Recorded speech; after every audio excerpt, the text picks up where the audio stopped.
ব্যক্তিত্ব 100 কবুল হবে ইনশাআল্লাহ। সুরুজ জামাল তিনি 1000 টাকা দিয়ে আল্লাহ তার দানকে কবুল করেন, আল্লাহুম্মা আমিন। তো যে কথা বলছিলাম হাদিসে আল্লাহ নবী বলেছেন যে নারী 4টে জিনিস মানতে পারবে, নবীজি বললেন, আল্লাহ নবী বলেছেন তাদের যে কোনো জান্নাতে গেট দরজা দিয়ে প্রবেশ করার আদেশ দিবেন।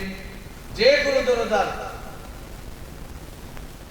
সালেদা বেওয়া 500 টাকা লিখেন, আল্লাহ যেন তার দানকে কবুল করেন, আল্লাহুম্মা আমিন। মিতু বাবা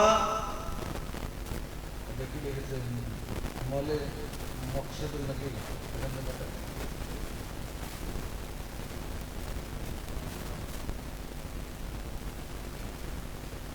মিতু বাবা মোজাম্মেল এর জন্য মেয়ে আমেনা বিবি, আমেনা বিবি, সুবহানাল্লাহ।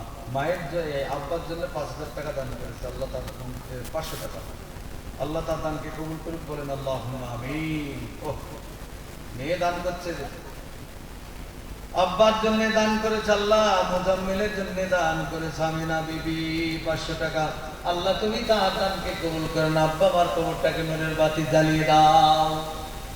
হাদিসের মধ্যে সেটি যে নারী 4টে জিনিস মানতে পারবে সেই নারীকে সরাসরি জান্নাতে ঢোকার অনুমতি দিবে এবং আল্লাহ জান্নাত খুলে দিবে 8টা।